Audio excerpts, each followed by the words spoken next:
Na mtazamaji, karibu katika kipindi cha Nyota wa Wiki, na kama ulinifuatilia wiki iliyopita tulikuwa na Balozi Peter Kalage nyumbani kwake tukipitia historia ya maisha yake, tukiangalia mchango wake katika taifa la Tanzania kama ilivyo kawaida ya kipindi cha Nyota wa Wiki. Hatukumaliza, tulishia tu sehemu, yani tuliongea kidogo kuhusu maisha yake. Nikukumbushe tu, huyu ndiye alikuwa mkurugenzi wa mawasiliano ya Ikulu wa kwanza Tanzania wakati ule wa uongozi wa serikali ya awamu ya 3 wa Benjamin William Mkapa. Lakini pia amekuwa balozi wa Tanzania nchini Canada pamoja na Uingereza. Lakini pia amewakilisha Tanzania katika mataifa mengi, lakini maisha yake mengi ametumikia katika diplomasia. Kwa yako mazuri ya kujifunza kutoka kwake, na nimepata na fursa ya kurejea nyumbani kwake ili tuweze kuendelea kujifunza kutoka kwake. Nashukuru tena kwa nafasi nyingine, Balozi. Karibu tena jana. Asante. Sasa leo nataka mimi nianze kwenye hatua yako kitaaluma. Nilikuuliza kipindi kilichopita kwani ndoto yako ulikuwa kwamba ufanye kazi za kidiplomasia ama uje uwe balozi, ukasema hapana. Sasa nataka nijue sasa ilikuwaje safari yako mpaka kuja kufikia balozi. Ulisoma kitu gani kikupelekea huko? Ajira yako ya kwanza ilikuwa ni ipi? Karibu. Asante sana. Kwa kusoma, mimi nimesoma degree ya mahusiano ya kimataifa ambayo ni International Relations. Wakati huo ilikuwa ni muungano wa Kisovieti, lakini Kiev. Kwa hiyo nisoma huko kwa kipindi cha miaka 5. Nikarudi Tanzania, nikapangiwa kazi Wizara ya Mambo ya Nje. Kwa hiyo nikaanza kama maofisa wengine. Sisi kwa wakati wetu tulikuwa tutapata bahati, ukimaliza kazi unapangiwa wapi utakwenda. Ile dhana ya kutumikia taifa, unapangiwa wapi, sio kwamba wewe mwenyewe unachagua. Mimi nikapangiwa kufanya kazi Wizara ya Mambo ya Nje. Sasa Wizara ya Mambo ya Nje pale, mifumo yetu ya kazi imekaa kidogo kama tuseme kidogo kama kijeshi, kama vile immigration unavyoona. Kuna kitu kinaitwa maafisa wa mambo ya nje. Unaanza na afisa wa mambo ya nje grade 3, na hii ni duniani kote. Kwa hiyo nikaanza kama afisa wa mambo ya nje grade 3. Ukifanya vizuri, baada ya muda unapanda cheo, unapanda hivyo hivyo. Jukumu kubwa linakuwa ni lipi? Jukumu kubwa, sisi ni wachambuzi. Tulikuwa tunajiita wachambuzi wa mambo mbalimbali ya kisiasa, na pia kuhudumia wana diplomasia walikuwa hapa kama wizara, pia kupokea wageni na kutengeneza taarifa mbalimbali ambazo viongozi watatumia wakati wanakutana na mgeni. Anaweza kaja mgeni kutoka Uingereza. Kwa hivyo wizara inaanza kwako ambaye ni afisa, tengeneza mahusiano yetu, historia yake nini, kuna changamoto gani, kuna vitu gani, unamtarishia kiongozi hotuba ya kusema, maneno ya kuzungumza, ili yule kiongozi, kwa sababu wewe ndio unayeongoza. Kwa hiyo tulikuwa tumepangiwa, kila afisa amepangiwa nchi fulani kuziangalia. Ndivyo inavyokuwa. Baada ya muda unapanda na wewe unakuwa na watu chini yako. Kwa hiyo hizo ndio kwa kazi zangu kwa kipindi kirefu cha kama miaka 3-4 hivi. Yeah. Baada hapo nikapata nafasi, kusema kweli nafasi adimu, nikapangiwa katika ujumbe wa Tanzania kwenye Umoja wa Mataifa. Siwezi kusahau mwaka 88. Wakati ule waziri wetu tena alikuwa Waziri Benjamin Mkapa. Yeye ndio aliongoza ujumbe, mimi nikawa sehemu ya ule ujumbe. Kwa hivyo ilikuwa ndio nadhani safari yangu ya kwanza. Na nilisikia kama vile nimetimiza ndoto yangu kufika Umoja wa Mataifa New York, kwa sababu ndio nilikuwa nasomea, nasikia Umoja wa Mataifa, lakini hasa kufika pale kuliona lile jengo, kwa kweli nilijisikia sasa ndio nakuwa mwana diplomasia. Ilikuwa ni msisimko mkubwa. Tukafanya kazi kwa kipindi cha miaka 3, nikarudi katika wizara. Kule ulikuwa unafanya nini? Wakati wa Baraza Kuu la Umoja la UN wakati wa baraza kuu tuna ofisi yetu pale, lakini wanatoka wengine huko Dar es Salaam wanaendana kuungana nao kwa sababu kuna kamati nyingi na kuna mikutano mingi. Kwa hivyo wanachaguliwa watu hapa kuungana na wale ubalozini kufanya zile kazi tofauti tofauti, ili tuweze angalau sauti yetu kwenye kila idara iwepo. Wewe miaka mitatu ulienda na familia? Hapana, miezi mitatu. Kwa miezi mitatu. Miezi mitatu. Ulivyorejea tena? Nikarejea nikafanya kazi hapa, alafu nikapangiwa kitu kinaitwa sasa unatumwa kwenda kufanya kazi kwenye ubalozi. Kwa hivyo kazi yangu ya kwanza mimi, kituo changu cha mwanzo ambayo natumwa kama afisa ubalozi wa kawaida ilikuwa ni Kigali, Rwanda.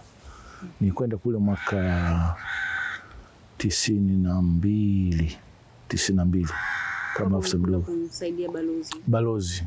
Kwa hiyo balozi wetu alikuwa anaitwa Balozi Dora Mbezi. Yeye ndio alikuwa amekwenda kule. 92 ndio nikapelekwa kule kama afisa namba 2. Nilikuwa na wenzangu. Kumbuke wakati ule Rwanda ilikuwa tayari imeshaanza mambo ya vita vya wenyewe kwa wenyewe. Kulikuwa na serikali ya Habyarimana pamoja na watu wa RPF ambao walikuwa wanatokea sehemu za Uganda. Ndio kipindi hicho mimi ndio natumwa kule. Na ulienda na familia? Nilikwenda na familia. Ulivyotumwa na unajua hii nchi naenda haiko vizuri sana kwenye swala la amani, kwako haiku? Mimi nadhani tulivyokuwa pale wizarani tulikuwa tunajiandaa kwamba utatumwa popote pale. Na kuna vituo ambavyo saa nyingine vinaitwa vituo laini na vingine vigumu, vingine vituo vya kazi. Kwa hiyo unaikubali tu, lakini kama ninavyosema, serikali inajitahidi kukuwekea mazingira ambayo unaweza kufanya kazi, na pia kuna kinga nyingi za ubalozi ambao ukienda kule na wao pia wanakulinda. Kitu kikubwa ambacho kilinitingisha kidogo kwamba nilikuwa natoka Dar es Salaam, hapa nimezoea, niko huru. Naamka asubuhi naweza nikarudi, tukatoka na familia yangu nikarudi saa 2 saa 3. Kule nimefika nchi ilikuwa chini ya, sio nasemaje, wakati ule masaa ya kutembea nje yalikuwa ni mafupi. Kwa hiyo ikifika saa 12 kila mtu awe nyumbani. Ile kidogo haikunishtua kwa sababu nilijua kwamba hizi ni nchi za vita. Lakini ilikuwa kidogo hujazoea kuambiwa lazima uwe nyumbani saa 12. Na wakati vita vikiongezeka ule muda unazidi kupunguzwa. Kuna wakati tukaambiwa saa 10. Sasa saa 10 unaambiwa wote muwe nyumbani. Muwe mmeshajifungia nyumbani, mtu akionekana barabarani baada saa 10 mchana.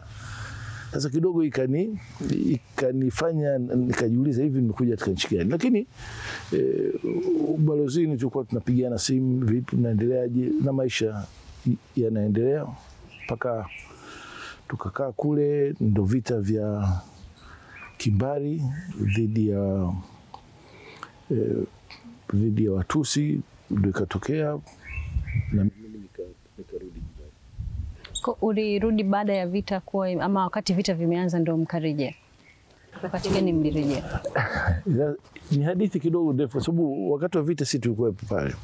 Ile 94 April. Historia yenyewe ni kwamba viongozi wa Rwanda, Burundi na nchi nyingine walikuwa na kikao Dar es Salaam tena.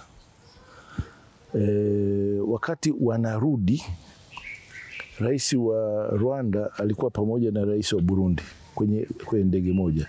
Ndio ndege ikapigwa risasi. Siku ya pili yake mauaji ndio yakaanza. Sisi tukiwa pale Kigali. Kiongozi wetu ambaye alikuwa Balozi Tambwe wakati ule naye alikuwa Dar es Salaam kwenye mkutano. Kwa hiyo tulibaki, maafisa wa ubalozi nilibaki mimi na mwenzangu mmoja mwanadiplomasia mwanamke ambaye sasa hivi ni balozi na amestaafu, Betha Somi. Sisi ndio tukabaki pale. Sasa kilichotokea kwa kipindi kifupi, maana yale machafuko yalivyoanza ikawa vurugu. Hakuna tena cha serikali, hakuna cha nini, hujui nini la kufanya.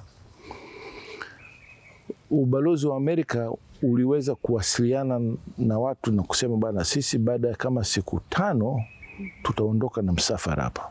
Kwa hiyo kama kuna mtu ambaye ana anaweza akaja ubalozi wa Amerika, tutaongozana, tutatoka.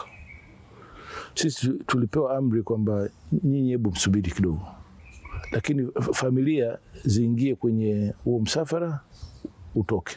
Amri imetoka Tanzania. Tanzania, kwa sababu wakati ule bado tunawasiliana na Dar es Salaam. Baada kama siku 3 mawasiliano kati ya Kigali na Dar es Salaam yakakatika. Hapo tukawa tunawasiliana na balozi wetu Brussels, alikuwa balozi Mshangama. Tukawa tunawasiliana naye, yeye anawasiliana na Dar es Salaam. Tukamwambia hali hapa inazidi kuwa mbaya. Machafuko, wale ambao na watu wanaanza kutugongea kwenye milango. Kwa hiyo tukasema nadhani na sisi sasa tufanye uamuzi wa kuondoka. Changamoto ilikuwepo ni kwamba wakati ule, kama unafahamu, kuna malori mengi ya Kitanzania ama ya Kirwanda, na madereva wetu walikuwa kule na wao wamekutwa na hiyo hali. Kwa hiyo nadhani nyumbani wakasema kama hebu fanyeni mawasiliano na wenzenu. Walikuwa kama vile hapa tuseme ni kama TRA kule ambapo walikuwa wanaipia kodi. Malori mangapi? Mengi tu, karibu 30. Na kitu kikubwa ambacho kilitufanya tuamue kuondoka ni kwamba mawasiliano siku hadi siku yanaanza kupotea, simu zinaanza kukatika. Sasa tukasema itafika sehemu fulani hakutakuwa na mawasiliano kabisa. Bahati nzuri tukawa na mawasiliano na wale, tukamwambia mko ngapi? Asema kuna malori siu mangapi hapa, je mnaweza wote mkapanga juu ya Tanzania? Akasema tunaweza. Tupange siku, si siku nyingi, kesho kwenye saa 5 mnaweza kuwa kwenye barabara fulani ambayo inaelekea Bujumbura. Ndio. Mna bendera? Ndio. Basi na sisi pale tulikuwa na gari moja la ubalozi, tukakutana kwenye sehemu, mapigano yanaendelea. Na yale malori yakaungana katika msafara wetu, tukatoka. Kubwa ambalo tunaweza tukasema hapa, Tanzania ina heshima fulani kubwa sana katika ukanda huu. Kigali na Rwanda ni nchi ya milima. Hapo ambapo tulitakiwa tupite, upande huu ulikuwa na jeshi la serikali ya Rwanda wakati ule, na huko walikuwa wapiganaji wa RPF. Tulipanga kwamba gari la mbele liwe na bendera Tanzania. Pande zote mbili zilivyoona kwamba ule ni msafara wa Tanzania, zilisitisha mapigano kwa kipindi fulani ili kuruhusu sisi kutoka. Ilikuwa kudra Mwenyezi Mungu, lakini pia ni heshima ambayo tulikuwa nayo. Usisahau wakati huo Tanzania ni mpatanishi wa mazungumzo ya Rwanda. Lakini pia kwenye ukanda huu Tanzania na ile vita vya Idi Amin vya Uganda vinakumbukwa sana. Na heshima ya jeshi letu inajulikana. Na kuna mtu anataka kuzua mgogoro na Tanzania. Kwa hiyo tukaweza kutoka Kigali, lakini huko mbele tukakutana na vikwazo mbalimbali vikatokea, lakini bahati nzuri tukaweza kutoka mpaka Rusumo. Unasema familia ilitangulia? Familia ilitangulia. Ule msafara wa nani? Ndio ule msafara ambao uliongozana na ubalozi wa Marekani. Ubalozi wa Marekani. Mimi na Dabetha Some tukawa na gari serikali, na kwa kweli tunajisikia fahari kwamba tukatoka salama na wale wa Tanzania wote mpaka Rusumo. Unasema walikuwa wanawagongea ni nyumbani ama ofisini? Kwa sababu wale vikundi vile vilikuwa vinatafuta watu wa Tutsi ili waue. Sasa walikuwa wajui mimi nilikuwa naishi kwa nyumba kawaida, si kwamba nilikuwa na bendera. Lakini wakisikia kwamba mimi Mtanzania wanaondoka. Je, wanakuuliza kuna watu hapa wa kabila hili? Tuambia hamna bwana, sisi watu wa balozi wa Tanzania. Walikuwa wanakugongea huko ndani. Hali ilikuwaje? Ulikuwa bado unajiandaa kutafuta kitu cha kujilinda hivi? Unajilinda nani? Sisi hatuna nyenzo zote. Ndio maana tukitoa taarifa nyumbani tunaambia hali huku sasa, unajua katika mazingira ambayo hakuna utawala wa kiserikali wa mtu kukulinda, kukaa ni kazi bure. Kwa sababu na wao wanaanza kulewa, kuua watu. Kuna kati tukapita kutembea, unakuta mili ya watu barabarani, wanawachinja. Yani watu wanakaa foleni hivi. Wakimkuta mtu ambaye ni kabila ambalo silo ama la Kitusi, wanamchinja tu. Kwa hiyo ile hali kwa kweli ilikuwa ya kutisha sana. Tumepoteza marafiki na watu wengi ambao tulikuwa tunawafahamu. Na watu ambao mlikuwa mnafahamu? Ndio. Kabisa. I see. Inanipa kuwaza kwamba hilo lililotokea Rwanda, Afrika nzima na dunia nzima ilijua. Ndio. Afrika, lakini bado migogoro unaona haijaisha. Sasa hivi kuna nchi ya Sudan ambayo tunaona na yenyewe bado inaingia kwenye migogoro ambayo inataka kufanana na ile ya ulikuwepo kabisa, ndio ulikuwepo kwenye lile eneo, unaona, na kwa sababu pia umefanya kazi na mataifa mbalimbali. Unadhani ni kwamba Afrika haijapata funzo kutokana na kilichotokea Rwanda, ama ni nini, kwa nini bado tunaendelea kuwa na hii migogoro? Kabla sifika huko, labda Janet nikupe fikra zangu. Rwanda ya wakati ule, mimi nilipotoka Tanzania nilishangaa. Unajua Tanzania na rika lenu Tanzania sasa hivi ni tofauti na wakati ule. Wakati wa Mwalimu, Mtanzania alikuwa anafahamu mambo mengi ya dunia. Kwa sababu kweli, pamoja na kwamba juzi nilikuwa nazungumza, mtu anasema hivi tumekaaje muda wote hatuna television. Ni kweli tulikuwa tuna television, lakini serikali ilikuwa inafanya jitihada za wananchi wake kujua ulimwengu ukoje. Mwalimu akisafiri, akirudi anahutubia watu. Ama kuna sinema, kuna ile taasisi ya sinema Tanzania Film Company, nyingine taasisi ya Audiovision, sio unahitaji. Zilikuwa zinatengeneza sinema, zinapita mikoani, watu walikuwa wanajikusanya mashuleni ama kwenye kiwanja cha mpira wanaangalia. Kwa hiyo Mtanzania wa kawaida wa miaka 60, 70, 80 alikuwa anajua ulimwengu ukoje. Unafika Rwanda, ni nchi ambayo ilikuwa imefungwa. Wananchi wao hawajui lolote. Wanajua tu rais, hawana elimu.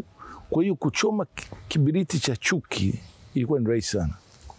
Unaona kabisa hao wanakunywa ni hivi, wanakunywa hivi. Kwa hiyo ukija leo lazima tuseme Tanzania hapa kuna jitihada kubwa sana zilifanyika katika miaka 60 ya 70 ya kuondoa si tu ujinga, ya kuondoa ubaguzi na fikra ambazo zilikuwa zinaweza zikagawa nchi. Na Mwalimu amezungumzia kwamba mimi nilikabidhiwa si taifa, nimekabidhiwa vikundi vya watu wenye dini mbalimbali, miongozo mbalimbali, lakini ametahidi kupitia masomo, kupitia siasa zake, kupitia uchumi, kutuleta pamoja. Kiasi kwamba tuseme watu wataamka hivi siku moja washika mapanga dhidi, haiwezi kutokea. Sasa ujengaji wa taifa bado ni changamoto kubwa sana Afrika. Unaona huko Afrika Magharibi bado wanapambana nao. Unaweza kuwa una serikali, una dola, lakini huna taifa. Taifa ambalo watu wa pwani huku wanakula ndizi za Bukoba. Watu wa Bukoba wanakula pilau la huku. Unaenda Uchagani wanakula ugali sasa. Hizi ni vitu ambavyo vinaonekana ni vidogo, lakini harusi zetu zinafanana. Siu nini vinafanana. Yani Tanzania jitihada zimefanyika yani kwa watu wake kuweza kujiita wa Tanzania. Lakini na tumefanya hivi kwa kipindi kifupi cha miaka 70. Ukienda Uingereza wana miaka 1000, lakini bado Waingereza, the English na the Scottish bado tofauti. Sasa ni changamoto ambayo katika nchi nyingi nadhani hawajatilia maanani sana. Ujengaji wa taifa ni nini? Ugawaji wa keki ya taifa unaigawa vipi? Kila mtu akaisikia kwamba tunagawana. Unaweza kwenda Tanzania sehemu ambapo ni vijijini sana, kuna barabara lami. Sasa wazungu wanauliza, hivi nyinyi mnajenga barabara lami huku inakwenda magari mangapi yanapitia? Lakini lengo la serikali ni kwamba kila mtu, kila sehemu ya Tanzania ijisikie ni sehemu ya taifa hili. Otherwise ingekuwa uchumi wote tunaupiga Dar es Salaam, tungekuwa na majengo, tungekuwa na madaraja kibao. Lakini kwa hivyo zile jitihada za kwamba lazima tuwe wote, na ndio changamoto kubwa ambayo bado inawasibu nchi nyingi, hata Kongo, ule taifa. Sudan ni kugombania labda keki nani awe katika matawala. Sisi hapa tumeweka mifumo ya vipindi vya viongozi, tutapata viongozi, njia ya kupata viongozi, njia ya tuenda kupiga kura. Ndio tunaweza kuwa na changamoto, lakini kwa kweli nitazungumzia labda nikiwa ubalozi kwa nje, nchi ambazo hata za nje za dhati zinasema nyinyi mmejitahidi kwamba pamoja na umaskini wenu mmejitahidi katika njia ya kujenga taifa, na kwa hilo tunaheshima sana nchi za nje. Ambalo changamoto kubwa hata Afrika Kusini unaona wana lugha 12 kila kabila, lakini kama hiyo ndio dhamana ya kuwa na taifa, kuwa na lugha 12, basi ndio hivyo, baada muda labda watarudi mpaka watakuwa na lugha chache. Ndio ile kwamba ugawanye uwatawale. Kugawanyika ni rahisi hapana, kila mmoja ajisikie sehemu ya taifa lile. Kwa hiyo uweze kusema Amazulu ndio wengi ama Wakosa ndio wengi, je wengine wale? Lengo ni kwamba kila mtu ajisikie. Mwalimu wakati wa uongozi wake tunakumbuka kabisa kwamba kulikuwa na maeneo fulani unajua alikuwa mbele sana kuliko mengine. Mwalimu alikuwa anasema tutakwenda pamoja, hatutamwacha mtu yote nyuma. Na wengine sisi kwa sababu tunakumbuka, na alikuwa anasimamisha ili tubebane wote twende pamoja. Hakuna leo mtu anajisikia kwamba kwa sababu huyu waziri anatoka kwangu mimi nitanufaika. Kwetu haiko hivyo. Unaweza kunufaika hata mtu ambaye achoki kwenu akiwasaidia. Kwetu inakubalika hiyo. Leo nimejifunza kujua nafasi ya Tanzania huko nje na kuheshimika dhana ya utaifa.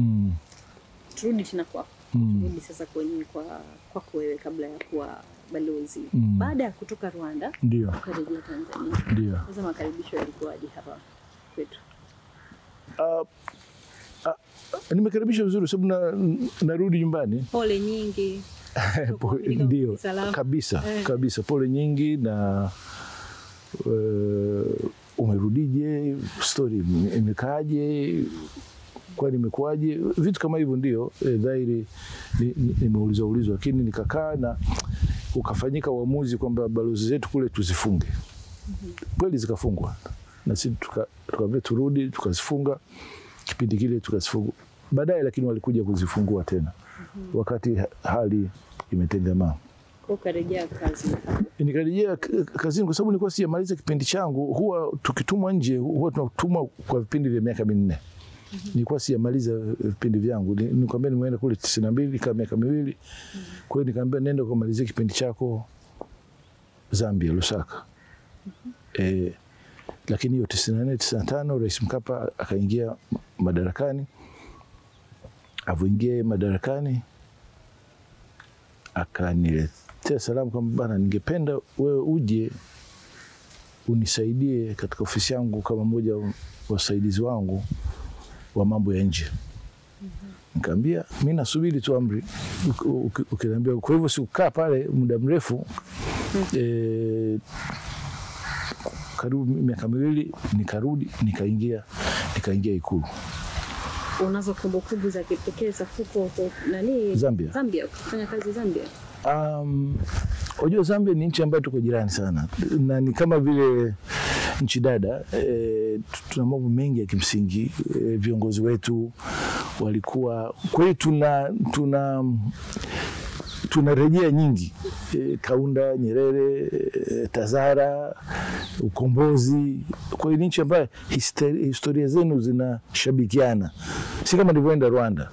Nilivyoenda Zambia nikajisikia niko nchi jirani, nchi rafiki, nchi dada. Kwa hiyo sikupata kumbukumbu. Hiyo ndio ambayo ninaikumbuka kuhusu kufanya kazi Zambia kwa kweli. Reli yetu ya Tazara nadhani kipindi hicho ilikuwa bado inafanya vizuri. Ndio. Kwa ina mchango gani kwenye kuimarisha uhusiano kati ya mataifa mawili?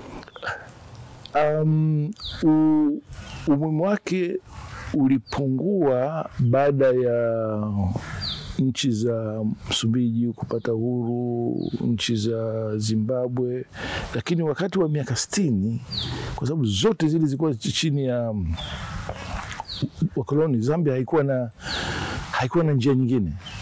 ilikuwa haiwezi kupitisha Afrika Kusini. Kwa hiyo mchango wake, nafasi ya TAZARA ilikuwa kubwa kweli kweli, na ilitoa mchango mkubwa katika ukombozi, katika uchumi wa Zambia, sababu Zambia ilikuwa inategemea uuzaji wa kopa, ndio nini, shaba. Kwa hiyo ilikuwa na mchango mkubwa. Hizi nchi zilipofunguliwa, kwa hiyo kutokea na njia nyingi za kupitia Msumbiji, kupitia Angola. Kwa hiyo pengine ndio hapo umaarufu wake, umakini wake wa kuangalia ukapungua. Lakini katika miaka 60 na 70 ndio ambayo ilisaidia Zambia hata kuishi, ama sivyo isingeweza kuishi kama taifa. Na kitu cha kwanza cha utaifa ni kwanza ni kusurvive, usipoweza kujilinda basi unapata shida. Haya, naishia hapo tena leo. Tunaishia leo tena tuishia kidogo kidogo, tutafika. Utakuwa ni mfululizo wa vipindi. Sitamani kuondoka kwako na kuacha kabisa kwamba tumemaliza Kinyota wa Wiki alafu bado nina maswali hayana majibu ambayo naamini mimi hata watazamaji wanapenda kuendelea kusikia. Tangu kipindi cha kwanza na kutambulisha kwamba balozi wa Tanzania Uingereza, balozi wa Tanzania Canada, lakini wala hatujaviongea huko kwa sababu kabla ya huko pia tunaangalia nafasi mbalimbali ulizozipitia. Nikushukuru sana kwa muda huu ambao umeweza kutupatia haya machache, lakini naomba tena kibali tena kingine cha kwamba tena nirejee tena tuweze kuendeleza. Sasa hapo kitakachofuata tutajikita sasa kwenye kuiangalia Tanzania na kumwangalia Balozi Kalage katika anga za kimataifa.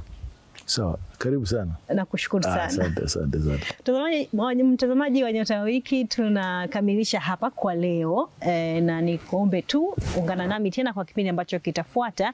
Tutaendeleza mazungumzo haya na Balozi Peter Kalage, tukimwangalia sasa katika anga za kimataifa, lakini pia na taifa letu, picha yake, taswira yake, hadhi yake katika mataifa mengine iko vipi. Yeye atatueleza vizuri sana kwa sababu ameitumikia taifa hili pia katika anga za kimataifa. Ila kwa leo nakushukuru sana kutazama Nyota wa Wiki na kuacha kwa sasa. Mimi ni Jadet Leonard. Kwaheri.